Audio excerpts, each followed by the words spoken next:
যে আল্লাহ সুবহানাহু ওয়া তাআলা যখন এই আসমান এবং জমিন সৃষ্টি করেছিল তখন তাদের সহযোগিতা নিয়েছিল। মানুষ বলুক যে আল্লাহ আসমান সৃষ্টিতে ঈসা আলাইহিস সালামের সহযোগিতা নিয়েছে, মারিয়াম আলাইহিস সালামের সহযোগিতা নিয়েছে, শাহজালাল শাহপরানের সহযোগিতা নিয়েছে, মা কালী মা দুর্গার সহযোগিতা নিয়েছে, এটা দাবি। মালিকানার দাবি যখন করতে পারতেছে না তখন সহযোগিতার দাবি, যে আল্লাহ আসমান জমিন সৃষ্টিতে তোমাদের এই বাতিল ইলাহদের সহযোগিতা নিয়েছে, এটাও তো তারা করতে পারবে না। তো এরকম বিভিন্ন অ্যাঙ্গেল থেকে আল্লাহ সুবহানাহু ওয়া তাআলা একটি কথাই ফুটিয়ে তুলতে চেয়েছেন। যেমন আর এক আয়াতে আল্লাহ সুবহানাহু ওয়া তাআলা বলছেন, আয়ুশরিকুনা মা লা ইয়াখলুকু শাইয়্যান ওয়া হুম ইখলাকুন, তারা কি আল্লাহ ব্যতীত এমন কিছুর ইবাদত করে যারা কোনো কিছু সৃষ্টি করতে পারবে না। আর এক আয়াতে আল্লাহ সুবহানাহু ওয়া তাআলা বলছেন, তাদেরকে বলো যে তারা মাছি বা মশা সৃষ্টি করতে পারবে কি। তাহলে সৃষ্টি করার ক্ষমতা রবের, তাহলে যে সৃষ্টি করার ক্ষমতা রাখে না সে ইবাদত পাওয়ার যোগ্যতা রাখে না। বরং অহুম ইখলাকুন, বরং ওদেরকেই তো কেউ না কেউ সৃষ্টি করেছে। যত বাতিল ইলাহের মানুষ ইবাদত করতেছে তাদেরকেই কেউ না কেউ সৃষ্টি করেছে। আল্লাহ সুবহানাহু ওয়া তাআলা পবিত্র কোরআন মাজিদে এই সেম বিষয়টা ফুটে তোলার জন্য আর এক আয়াতে বলছেন, ওয়ালা তাদউ মিন দুনিল্লাহি মা লা ইয়ানফাউকা ওয়া লা ইয়াদুররুক। এবং ইব্রাহিম আলাইহিস সালাতু ওয়াস সালাম তার পিতাকে বলছেন যে মা লা ইয়াসমা আও ইউবসির, যে হে পিতা আপনি এমন কিছুর ইবাদত করছেন যার না উপকার করার ক্ষমতা আছে না ক্ষতি করার ক্ষমতা আছে, না শোনার ক্ষমতা আছে না দেখার ক্ষমতা আছে। তো এই প্রত্যেকটা অ্যাঙ্গেল থেকে আল্লাহ সুবহানাহু ওয়া তাআলা এই কথাটি ফুটিয়ে তুলতে চেয়েছেন যে ইবাদতের যোগ্যতা তারই যার রব হওয়ার ক্ষমতা আছে। কুল হুয়াল্লাহু আহাদ আল্লাহুস সামাদ লাম ইয়ালিদ ওয়া লাম ইউলাদ, যে আজকে জন্ম নিল কালকে মারা যাবে তার মধ্যে রব হওয়ার ক্ষমতা নাই। মৃত্যুবরণকারী কখনোই রব হতে পারে না, কারণ রব হতে হলে আসমান জমিন সকল কিছু রব, মানে তাকে চিরন্তন অবস্থায় থাকে বাধ্যতামূলক। ওয়ালাম ইয়াকুল্লাহু কুফুয়ান আহাদ, এবং তার সাদৃশ্য কেউ হবে, তার সমকক্ষ কেউ থাকবে, এটাও হওয়া যাবে না। সে একক এবং অদ্বিতীয় হবে। তো এত যুক্তি তর্ক দেওয়ার পরেও এবং পৃথিবীর কোনো বাতিল ইলাহ এই প্রমাণ না দিতে পারার পরেও যে তাদের মধ্যে রব হওয়ার ক্ষমতা নাই, সৃষ্টি করার ক্ষমতা নাই, সহযোগিতা করার ক্ষমতা নাই, পৃথিবীর মালিকানা দাবি করার ক্ষমতা নাই, চিরন্তন জীবিত থাকার ক্ষমতা নাই, ঘুমবিহীন কোনো কিছুর প্রতি মুখাপেক্ষিতাবিহীন খাদ্যবিহীন থাকার ক্ষমতা নাই, এতগুলো যুক্তিতর্কের পরেও কয়জন মানুষ প্রকৃত তাওহীদের প্রতি ঈমান আনয়ন করেছে? পুরো কোরআন এই বিশাল যুক্তিতর্ক দিয়ে পরিপূর্ণ করা আছে। নবী রাসূলরা এই বিশাল যুক্তিতর্ক দিয়ে তাদের উম্মতদের হেদায়েত করার চেষ্টা করেছেন, আমরাও বলে যাচ্ছি। কিন্তু আজকের পৃথিবীতে কতজন মানুষ এই তাওহীদের প্রতি ঈমান আনয়ন করেছে? কোন অবস্থায়? যখন এই সমস্ত বাতিল ইলাহদের রব হওয়ার প্রমাণ দেওয়ার ক্ষমতা নাই সেই অবস্থায়। তাহলে এবার কল্পনা করেন মানুষের ঈমানের অবস্থা কি হবে যেই দিন এমন একজন আসবে যে রব হওয়ার প্রমাণের ক্ষমতার প্রমাণ দিবে, সে দাজ্জাল। আমি যদি বুঝাতে না পারি সেটা আমার ব্যর্থতা। যে আল্লাহ আদম থেকে না মুহাম্মদ সাল্লাল্লাহু আলাইহি ওয়াসাল্লাম পর্যন্ত নবী রাসূল পাঠিয়ে অন্য ইলাহদের ব্যর্থতা বুঝাচ্ছেন কি, যে এরা রব হওয়ার ক্ষমতা এদের নাই। তাহলে রব হওয়ার ক্ষমতা যে নাই সারা দুনিয়ার মানুষ দেখতেছে, তারপরও পূজা করতেছে, তারপরও ইবাদত করতেছে। তাহলে যেই দিন এমন কেউ আসবে যে রব হওয়ার প্রমাণ দেবে, আসো জান্নাত আছে আমার কাছে, জাহান্নাম আছে আমার কাছে, তোমার বাপদাদা মৃত হয়ে গেছে জীবিত করে নিয়ে এসে দিচ্ছি, আসমান বৃষ্টি বর্ষণ করবে আমার আদেশে। পুরো কোরআন তো আল্লাহ চ্যালেঞ্জ দিয়ে রেখেছে যে বৃষ্টি কে বর্ষণ করে? আমি আল্লাহ বৃষ্টি বর্ষণ করি। তাহলে ইবাদত কার হবে? আমি আল্লাহর হবে। ঈসা আলাইহিস সালাম কি বৃষ্টি বর্ষণ করাইতে পারে? শাহজালাল কি পারে? মা কালী মা দুর্গা কি পারে? তাহলে ওদের কেন তোমরা ইবাদত করো? তারপরেও তো মানুষ হিদায়াত হয় না। তাহলে যেদিন এমন একজন আসবে যার আদেশে বৃষ্টি হবে, সেই দিন মানুষের ঈমান কোথায় থাকবে? এত যুক্তিতর্ক দিয়ে যেখানে মানুষকে তাওহীদের প্রতি ঈমান আনয়ন করানো যাচ্ছে না, যাদের রব হওয়ার ক্ষমতা নাই তাদের সামনে গিয়ে মানুষ তাদের মাথা নত করতেছে, তাহলে যেদিন এমন কেউ আসবে যে রব হওয়ার ক্ষমতার প্রমাণ দিবে, সেই দিন মানুষ ঈমান কিভাবে ধরে রাখবে? পারবে না। এই জন্য দাজ্জালের ফিতনা আলা ওয়াজহিল আরজ, পৃথিবীর সবচেয়ে বড় ফিতনা। এটা ফেরাউনের চেয়ে বড় ফিতনা, নমরুদের চেয়ে বড় ফিতনা। আদ, সামুদ এবং অতীতে যত বাতিল কওম চলে গেছে, ধ্বংসপ্রাপ্ত কওম চলে গেছে, তাদের চেয়ে বড় ফিতনা। এই ফিতনায় মানুষের ঈমান ধরে রাখা কত কঠিন হবে তা এই আলোচনা থেকে যদি বোঝা সম্ভব হয় তাহলে আশা করি আপনারা বুঝতে পেরেছেন। প্রিয় উপস্থিতি, আল্লাহ সুবহানাহু ওয়া তাআলা পৃথিবী ধ্বংসের পূর্বে অসংখ্য বড় ফিতনা দিবেন এবং আসবে, এটি কোরআন এবং হাদিসে স্পষ্টভাবে উল্লেখিত এবং বর্ণিত আছে। সেগুলোরই যদি আমরা সারমর্ম আপনাদের সামনে তুলে ধরতে চাই তাহলে সেই সারমর্ম দাঁড়াবে এরকম যে রাসূল সাল্লাল্লাহু আলাইহি ওয়াসাল্লাম একটি হাদিসে বলছেন, উ'দুদ সিত্তাম বাইনি ওয়া বাইনা ইয়াদাই সাআহ, তোমরা 6টা জিনিসকে গণনা করে রাখো আমার এবং আমার মৃত্যুর পরে এবং কিয়ামতের মধ্যে। এই 6টা জিনিসের মধ্যে 1 নম্বরই হচ্ছে আমার মৃত্যু। মুহাম্মদ সাল্লাল্লাহু আলাইহি ওয়াসাল্লামের আগমন, স্বয়ং তার আগমন পৃথিবী ধ্বংসের সবচেয়ে বড় আলামতগুলোর একটি। কেননা আগের সকল নবীর পরে মানুষ অপেক্ষা করত পরের নবীর, আর শেষ নবী আসার পরে এখন অপেক্ষা কিয়ামতের। সে অপেক্ষা 1 দিনের, 1 বছরের, 1000 বছরের, 1 লক্ষ বছরের, কিন্তু বাক্য এটাই, মুহাম্মদ সাল্লাল্লাহু আলাইহি ওয়াসাল্লামের পরেই কিয়ামত হবে। আর আগের বাক্যগুলো কি ছিল? ঠিক আছে, মুসা ইসলামের পরে আরেকজন নবী আসতেছে ইউসা বিন নূন, তারপরে আরেকজন নবী আসতেছে, কিয়ামত তখনও আসেনি। কিন্তু মুহাম্মদ সাল্লাল্লাহু আলাইহি ওয়াসাল্লামের পরে আরেকজন নবী আসতেছে না, মুহাম্মদ সাল্লাল্লাহু আলাইহি ওয়াসাল্লামের পরে সরাসরি কিয়ামত।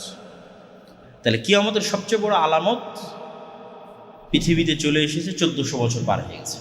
সেটা হচ্ছে মুহাম্মদ সাল্লাল্লাহু আলাইহি ওয়াসাল্লামের আগমন এবং তার মৃত্যু। তারপর রাসূল সাল্লাল্লাহু আলাইহি ওয়াসাল্লাম বললেন মসজিদে আকসা বিজয় হবে। তারপরে বললেন এমন এক ভয়ঙ্কর মহামারী দেখা দিবে,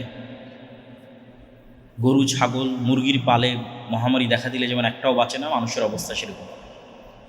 তারপরে বললেন এমন ধন সম্পদের আধিক্যতা দেখা দিবে যে 100 দিনারকেও মানুষ অল্প মনে করবে। তারপরে বললেন এমন এক ফিতনা প্রকাশ পাবে যা আরবের প্রত্যেকটা ঘরে প্রবেশ করবে। তারপরে বললেন তোমাদের মধ্যে এবং রোমানদের মধ্যে একটি চুক্তি হবে। এই প্রত্যেকটা কথারই বিভিন্ন ব্যাখ্যা আছে, যেহেতু এগুলো গায়েবের খবর, অবশ্যই হবে, কিন্তু কোনটা আল্লাহ সুবহানাহু ওয়া তাআলা ভালো জানেন, হবেই হবে। ওই 2 মহামারী, কোন 2 মহামারী আল্লাহ ভালো জানেন। সাহাবীরা অসংখ্য বড় বড় মহামারীকে মনে করেছেন এটি সেই মহামারী। সামনেও আরো বড় ভয়ঙ্কর মহামারী আসতে পারে, সেটিও হতে পারে। আর ফিতনা আরবের প্রতিটি ঘরের মধ্যে ফিতনা প্রবেশ করবে, এটির দ্বারা যুদ্ধ, বিগ্রহ, মারামারি, গণ্ডগোল উদ্দেশ্য নেওয়াই অন্যান্য হাদিসের সামঞ্জস্য অনুযায়ী বেশি মিল রাখে। কেন রাসূল সাল্লাল্লাহু আলাইহি ওয়াসাল্লাম অন্য হাদিসগুলোতে বলেছেন অচিরেই ফোরাত নদীর মধ্যে থেকে এমন এক স্বর্ণের পাহাড় বের হবে যেটা নিয়ে সারা আরব যুদ্ধে জড়িয়ে পড়বে, ভয়ঙ্কর যুদ্ধ। তো এমন এক ফিতনা, যে ফিতনা আরবের প্রতিটা ঘরে যুক্ত হবে, সেটা এইরকম যুদ্ধ, বিগ্রহ, গৃহযুদ্ধ, মারামারি, গণ্ডগোল, এই টাইপ কিছু। এবং এই বিষয়গুলোকে অবিশ্বাস করার কিছু নেই। এই জন্য অবিশ্বাস করার কিছু নয় যে আজ থেকে 200 বছর আগেও মানুষের কাছে এটা আশ্চর্য মনে হতো যে এই মাটির নিচে তেল আছে এবং গ্যাস আছে এবং সেটা মানুষ ব্যবহার করে বিদ্যুৎ পরিচালনা করবে। এইটার চাইতে তো অন্তত কম আশ্চর্যের নয় যে সোনা থাকবে। এটা বেশি আশ্চর্যের এখন যেটা আমরা ইউজ করতেছি। কাদের জন্য? যারা আগে চলে গেছে। আজ থেকে 200-300 বছর আগে যারা চলে গেছে, তারা যদি আজকের পৃথিবীতে আসে এবং দেখে পৃথিবীর মাটির নিচ থেকে গ্যাস এবং তেল বেরোচ্ছে, আর সেই গ্যাস এবং তেল দিয়ে মানুষ ফ্যান চালাচ্ছে এবং ইলেকট্রিসিটি ইউজ করতেছে, তো তাদেরকে যদি বলা হয় অচিরেই এখান থেকে একটা স্বর্ণ বের হবে, কোনটা আশ্চর্য? যেটা দেখবে এটা বেশি আশ্চর্য। সুতরাং যা রাসূল সাল্লাল্লাহু আলাইহি ওয়াসাল্লাম বলেছেন তাই হবে, ব্যাখ্যার ভিন্নতা থাকতে পারে। বাস্তবে সরাসরি স্বর্ণ হতে পারে, দামি কিছু হতে পারে। এই ফিতনার পরেই বা এই ফিতনার সাথে কানেক্টেড রেখেই রোমানদের সাথে মুসলমানদের একটি চুক্তি হবে, যা রাসূল সাল্লাল্লাহু আলাইহি ওয়াসাল্লাম। রোমান দ্বারা খ্রিস্টানরাই উদ্দেশ্য। তবে যেই সময় রাসূল সাল্লাল্লাহু আলাইহি ওয়াসাল্লাম বলতেছেন সেই সময় আসলে আমেরিকা বলে কোনো দেশের অস্তিত্ব ছিল না এবং ইসরায়েল বলে কোনো দেশের অস্তিত্ব ছিল না। এবং আজ থেকে 500 বছর পরে যদি মানুষ এই হাদিস পড়ে, তার কাছেও ভিন্ন ব্যাখ্যা মনে হতে পারে, আমাদের কাছে ভিন্ন ব্যাখ্যা মনে হতে পারে। সুতরাং নির্ধারিত করা কঠিন। এতটুকু নির্ধারিত করা সম্ভব যে খ্রিস্টানদের সাথে, কোন খ্রিস্টানদের সাথে? ইউরোপের খ্রিস্টান, রাশিয়ার খ্রিস্টান না আমেরিকার খ্রিস্টান, খ্রিস্টানদের সাথে মুসলমানদের চুক্তি। এবং এই চুক্তির ফলে তারা তৃতীয় আর এক শত্রুর বিরুদ্ধে যুদ্ধ করবে। সেই তৃতীয় শত্রু হিন্দু, ইহুদি অথবা বৌদ্ধ অথবা অন্য কেউ, আল্লাহ ভালো জানে। সেই তৃতীয় শক্তির বিরুদ্ধে যুদ্ধে খ্রিস্টান এবং মুসলমানেরা বিজয়ী হবে। এবং তাদের মধ্যে ছোট্ট একটা বিষয় নিয়ে তর্ক বিতর্ক, গণ্ডগোল, এবং সেখান থেকে আবার যুদ্ধ। সে বিষয়টা হবে ক্রুশকে উঁচুতে উঠিয়ে সেটিকে বিজয়ী করার এক ঘোষণা, যেটা একজন মুসলমানের ইমানে আঘাত দেবে এবং সেও তাকে হত্যা করবে অথবা ক্রুশকে ভেঙে ফেলবে। তো এই যে খ্রিস্টান এবং মুসলমানের এবার মুখোমুখি দাঁড়িয়ে যাচ্ছে, এটিই হচ্ছে পৃথিবীর ইতিহাসের সবচেয়ে বড় যুদ্ধ।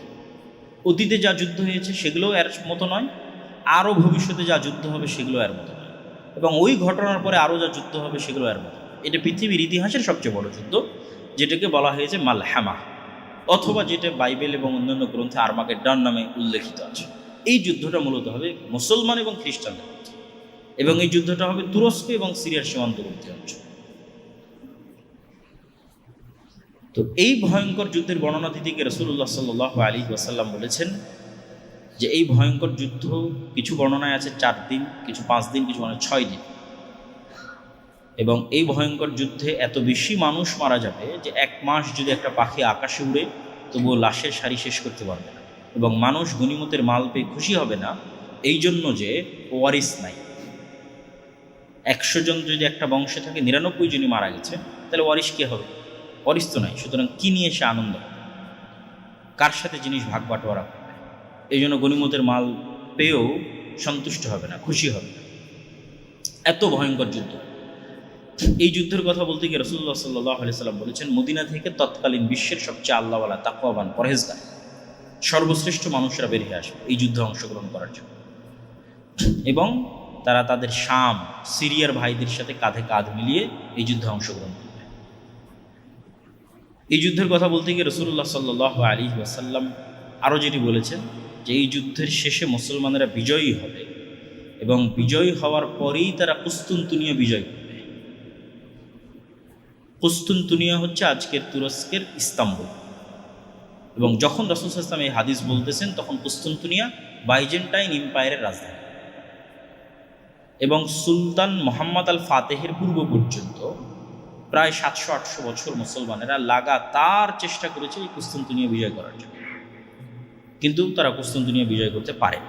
সুলতান মুহাম্মদ আল ফাতেহ কুস্তুনতুনিয়া বিজয় করেছেন, সেটি এখন মুসলমানদের নগরী, কিন্তু রাসূল সাল্লাল্লাহু আলাইহি ওয়াসাল্লামের কথা অনুযায়ী বোঝা যাচ্ছে কিয়ামতের পূর্ব মুহূর্তে এটি আবারও বিজিত হবে। ফলত কিয়ামতের পূর্ব মুহূর্তে এটি হাতছাড়া হওয়ারও সম্ভাবনা আছে, যেহেতু আবার বিজিত।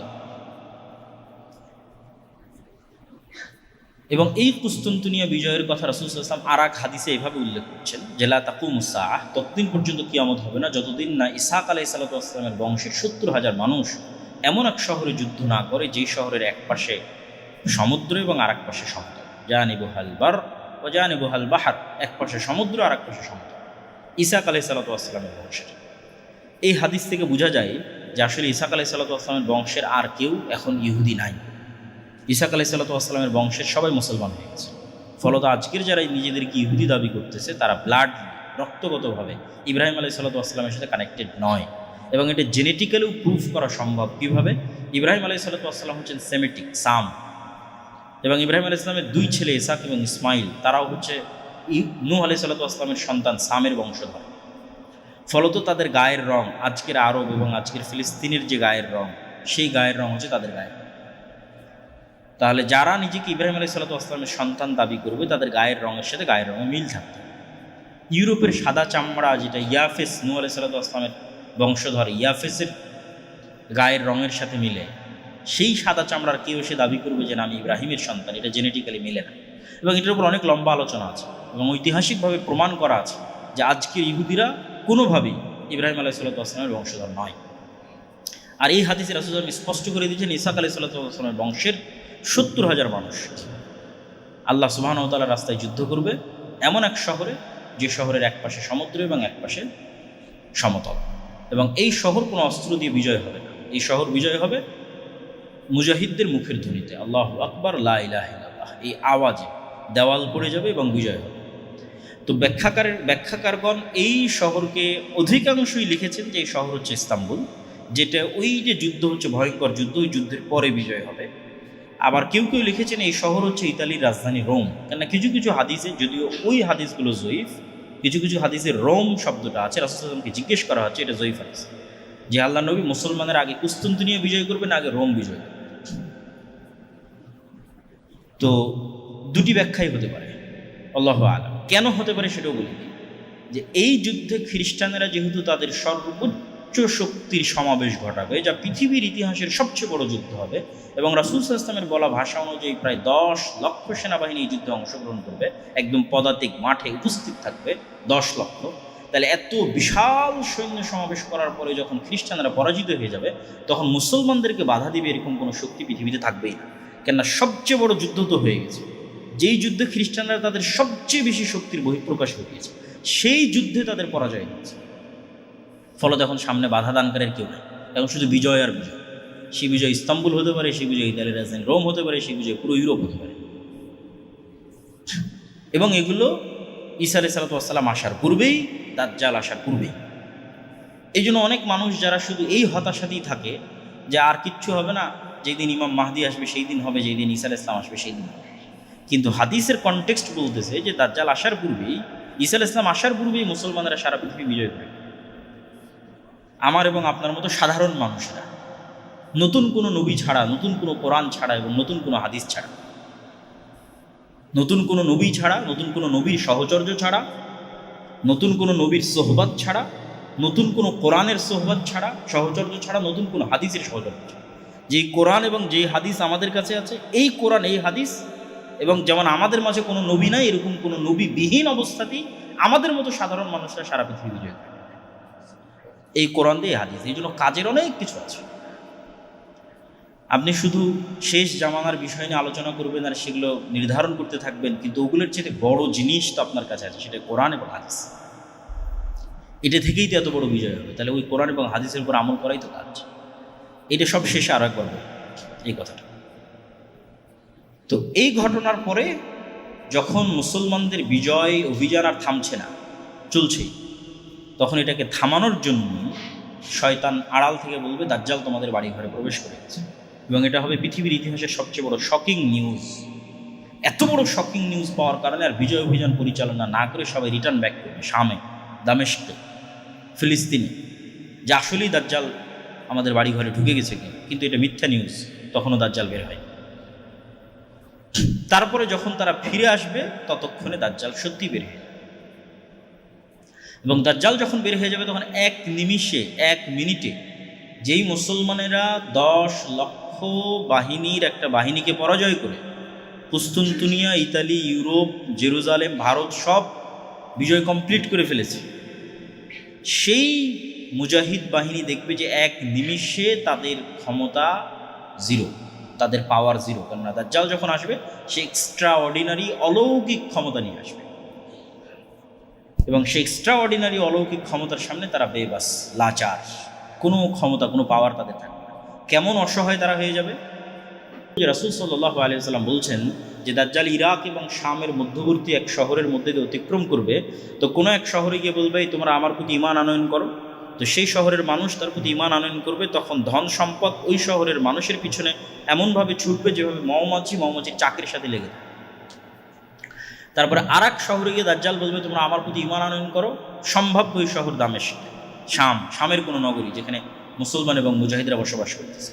তারা বলবে যে না, আমরা তোমার প্রতি ঈমান আনয়ন করব। তখন আসমান এবং জমিনের ফসল উৎপাদনের ব্যবস্থাপনা তাদের জন্য এমনভাবে বন্ধ করে দেওয়া হবে যে তাদের কাছে খাবারের কোনো ব্যবস্থাপনাই থাকবে না। ফলত যেহেতু কোনো খাবারই উৎপন্ন হচ্ছে না, ঘাসও যেহেতু উৎপন্ন হচ্ছে না, ফলমূল শাকসবজি তো বহু দূরের কথা, ঘাসও যেহেতু উৎপন্ন হচ্ছে না, তখন বাঁচার জন্য তাদের বাড়িতে থাকা আগের যে ফার্নিচারগুলো আছে, কাঠ, টেবিল, সেগুলো চিবিয়ে চিবিয়ে এর মধ্যে থেকে রস বের করার চেষ্টা করে, এবং এটাই খাদ্যদ্রব্য হিসেবে বানিয়ে বেঁচে থাকার চেষ্টা করে। এই রকম অসহায় অবস্থায় চলে যাবে। এবং যেহেতু দাজ্জাল এক্সট্রা অর্ডিনারি ক্ষমতা নিয়ে এসেছে, পাওয়ার নিয়ে এসেছে, এবং এটা আল্লাহ সুবহানাহু ওয়া তাআলাই তাকে দিয়েছে, ফলত এখান থেকে ঈমান বাঁচিয়ে এরকম কষ্টের মধ্যে টিকে থাকা এত সহজ হবে না। একমাত্র তারাই পারবে যাদের ন্যূনতম 1 টাকার প্রতি অবৈধ লোভ নাই। আজকে আপনি আপনার নাফসকে চেক করে দেখেন যে একটা অবৈধ টাকার প্রতি আপনার লোভ আছে কিনা, তাহলে নিশ্চিত জেনে থাকেন আপনি দাজ্জালের ফিতনা থেকে বাঁচতে পারবেন না। কেন দাজ্জাল যখন আসবে তখন সকল টাকা পয়সা দাজ্জালের কাছে, আর আপনাকে কিসের জন্য প্রস্তুত হবে? মরার জন্য। কিচ্ছু থাকবে না, টাকা পয়সা, না ধন দৌলত, না খাবার দাবার, না বাড়িঘর, মৃত্যু, সাক্ষাৎ মৃত্যু। তাহলে যার 1 টাকাও অবৈধ প্রতি লোভ আছে সে বাঁচতে পারবে না। এটাই হলো চেক পয়েন্ট যে আপনার ইমানের, তাহলে আপনার 1 টাকাও অবৈধ লোভের প্রতি যেন না থাকে এবং আপনি মৃত্যুকে যেন ভয় না পান, বরং মৃত্যুকে আপনি জান্নাতে যাওয়ার ওসিলা মনে করেন। এইটার জন্যই তো ওই দুটো ইমান লাগবে, যে দুটো ইমানের আলোচনা আমরা শুরুতে করেছি। পুনরুত্থানের প্রতি মজবুত বিশ্বাস এবং আল্লাহর প্রতি মজবুত ইমান, এই দুটো ছাড়া কেউ এই স্যাক্রিফাইস করতে পারবে না। যে মৃত্যু ভয় নয়, মৃত্যু কি জান্নাতে যাওয়ার মাধ্যম, ফলত আনন্দের সাথে সে মৃত্যুকে অ্যাকসেপ্ট করবে